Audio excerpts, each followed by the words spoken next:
Good morning, I'm Jimbo Merrill, one of the senior advisors at the Old Wise Ones. The Old Wise Ones' mission is a simple one: to bring business and financial literacy education in an entertaining way to all those in need. With more than 45 years of experiences in business and entrepreneurship, and as a longtime licensed financial advisor, we're happy to help you with answers to the many questions you may have about money and family. Our weekly podcast, Old Wise Ones, answers your questions about money and family through the advice and wisdom from our experienced business and financial experts. Next up, our weekly market commentary. Hi, I'm Jimbo Merrill, Senior Financial Advisor, bringing you our weekly market commentary for November 20th, 2023.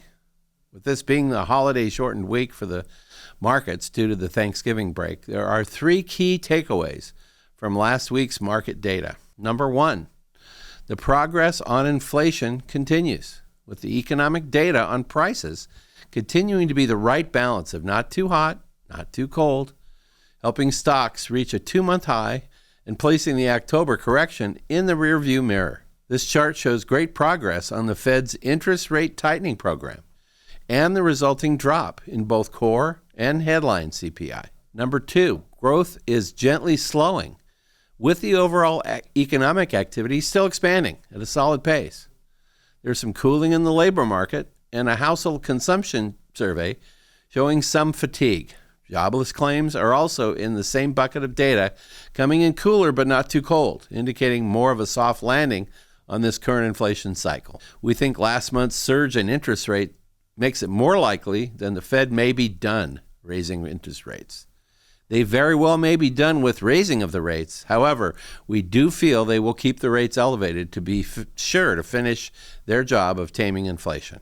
Number three, the investment implications for 2024. Up to this point, most of the equity market gains have been driven by the Magnificent Seven: Alphabet, Amazon, Apple, Meta, Microsoft, Nvidia, and Tesla. However, the data last week indicated that the stock market's leadership positions are broadening. We see opportunities in laggards catching up with some opportunities in small cap stocks that have opportunistic forward PE ratios well below the market average. Next up, Jorgito Grande shares an incredible Hollywood business story he experienced with Marlon Brando. And then Oliver Burke explains how he and Paul McCartney were involved in saving an entire fish species.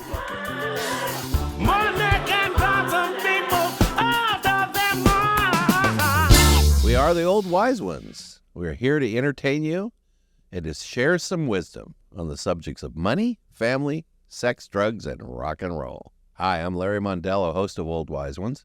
We have some wonderful guests on today's show with Sir Douglas, Knight of the Turntable. Say hi, Doug. Hello. I am honored to be here. Well, I'm glad you're here, too.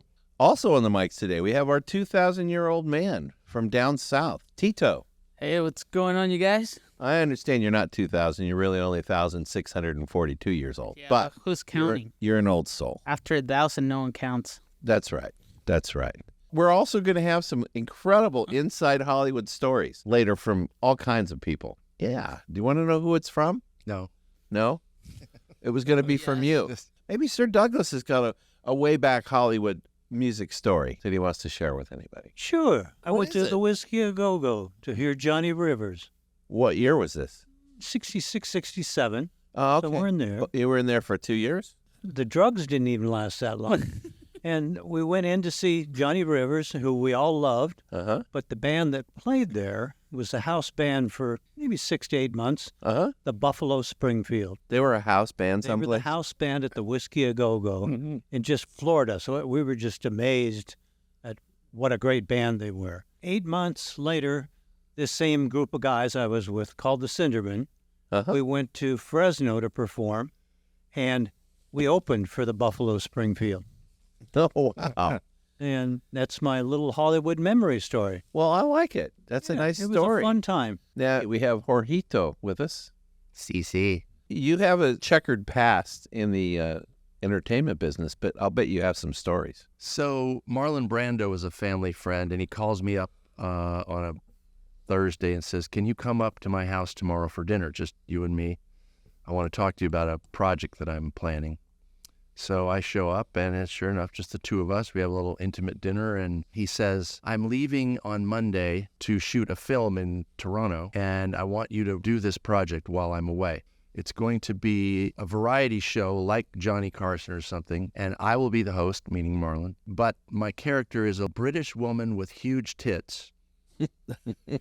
And I will be interviewing all of my friends from Johnny Depp, Val Kilmer, a lot of his friends anyway.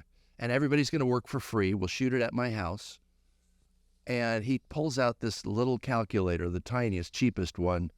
And he goes, $200 subscription per person times 1 million people, it's $200 million. So I'm making notes, okay, 200 million. And it's all improv, and you make it happen while I'm gone, and when I get back, we'll shoot it. So I said, okay, Mar, yeah. That friends call him Mar? Yeah. Oh, okay. Yeah. I didn't know. I And- never met the man. I said, I'm going to need to talk to you while you're away. And he said, you'll probably hear from me more than you would like. Okay, great, because I'm going to have questions. So he flies off, and he wanted me to come up to his house every day and work there, which I did, making up shit. And he's got you on salary at this Yeah, point, so you on get salary. paid, right? Correct. Okay, this isn't spec. But there's no guidance whatsoever. So I called Razorfish, and I made internet deals and publishing deals. All got some really cool stuff going on. And I sent it all to him, and I called up, and his assistant said, he's just really busy, but you're doing great. Just keep it up. So the months go by, and I'm really just making shit up. And he never, ever responded to me. So he finally gets back after about 3 months. He gets back, and I call him, still no answer. After about 6 weeks, I finally get him on the phone. He says, I'm so sorry. I've had boils under the armpits, and he says, I hate that when I get boils on my armpit. I'm just getting over it. So, I'm so sorry, but call me in a couple of weeks. So I call him in a couple of weeks, and he says, all right, come on up. So I have this big fat notebook with dividers. It's all typed out and beautifully presented. And I get out of the car, and he's there with his 2 gigantic dogs that scare the crap out of you. They want to eat you. I said, Marlon, I'm so happy that we're finally getting together here. I'm excited to. He says, forget that. We're going to do, instead of that, we're going to do, we're going to do a lying for a living, an educational thing. So there I am with my notebook, and it's now worthless. You put some hard work into it. Yeah. Got paid well. And he blamed me for wasting all his money. That he paid me to do this. It's my fault. Yeah, that's a real Hollywood story. Well, I like it. Oh, funny lady Rosie Risqué will entertain you a little bit later. Apparently after a huge pause. Obviously. Yeah. Apparently. Okay, well, funny lady Rosie Risqué will entertain you. Yeah, after a big pause. We are the men of pause.